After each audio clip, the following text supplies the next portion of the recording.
আজকে তোমাদেরকে একটা হ্যান্ডমেড ডায়েরি বানিয়ে দেখাবো, তাও আবার শুধুমাত্র একটা কার্ডবোর্ডের পিস দিয়ে। এর জন্য তোমরা এমন একটা কার্ডবোর্ডের পিস নিয়ে নিবে। এবার মাঝখান বরাবর দুই পাশেই দুইটা করে দাগ দিয়ে উপরের পাতলা কাগজটা কেটে নিবে। এরপর দুই সাইড দিয়ে এটাকে একটু ভাঁজ করলেই দেখো এটা কি সুন্দর একটা ডায়েরির মতো হয়ে গেল। এবার ভিতর থেকে এক পার্টের কাগজটা তুলে নিবে। এবার আমরা এটাকে একটা কাপড় দিয়ে কভার করবো। এর জন্য আমি পুরোনো একটা কাপড় নিয়েছি, আর এই কাপড়টা আমি কেন নিয়েছি এটা তোমাদেরকে একটু পরে বলবো। এবার ফেভিকুল আঠা দিয়ে এই কার্ডবোর্ডটাকে কাপড় দিয়ে কভার করবো। এটা লাগানোর জন্য আমি ফেভিকুল আর B6000 এই দুইটা গ্লু ইউজ করেছি। এবার এই ভিতরের এই অংশটার মধ্যে একটা কাপড় দিয়ে কভার করে দেবো। এবার ডায়েরির ভিতরে লাগানোর জন্য এমন সাইজ করে কিছু কাগজ আমি কেটে নিয়েছি। এবার ফেভিকুল আঠা দিয়ে এই কাগজগুলোকে একসাথে ধরে এর মধ্যে লাগিয়ে দিব। লাগানোর পর ভারী কোনো কিছু নিচে এটাকে কিছুক্ষণ সময় রেখে দিলে আস্তে আস্তে লেগে যাবে। আমাদের ডায়েরিটা মোটামুটি কমপ্লিট। এবার নিয়েছি অ্যাক্রিলিকের এই গোল্ডেন কালার। এবার আমি বলি আমি এই কাপড়টা কেন নিয়েছি। এটা পুরনো একটা কাপড়, তবে এর উপর যে ডিজাইনটা আছে এটা খুবই সুন্দর। তাই আমি এই কাপড়টা নিয়েছি যেন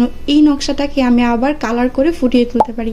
তো ধীরে ধীরে পুরো নকশাটাই আমি কমপ্লিট করেছি। এখন আমরা খুলবো জাদুর বক্স। এখন আমি এর মধ্যে থেকে একটা টার্সেল নিব ডায়েরিতে লাগানোর জন্য। আর এই টার্সেল গুলো কিন্তু আমি আলাদা করে কোনো জায়গা থেকে কিনে আনিনি, এইগুলো আম্মুর ওনার থেকে খুলে নিয়েছিলাম। এবার একটা সুতার মধ্যে এই টার্সেলটা লাগিয়ে ডায়েরির মাঝখানে লাগিয়ে দেব। তো এই আমাদের পুরো ডায়েরিটা কমপ্লিট।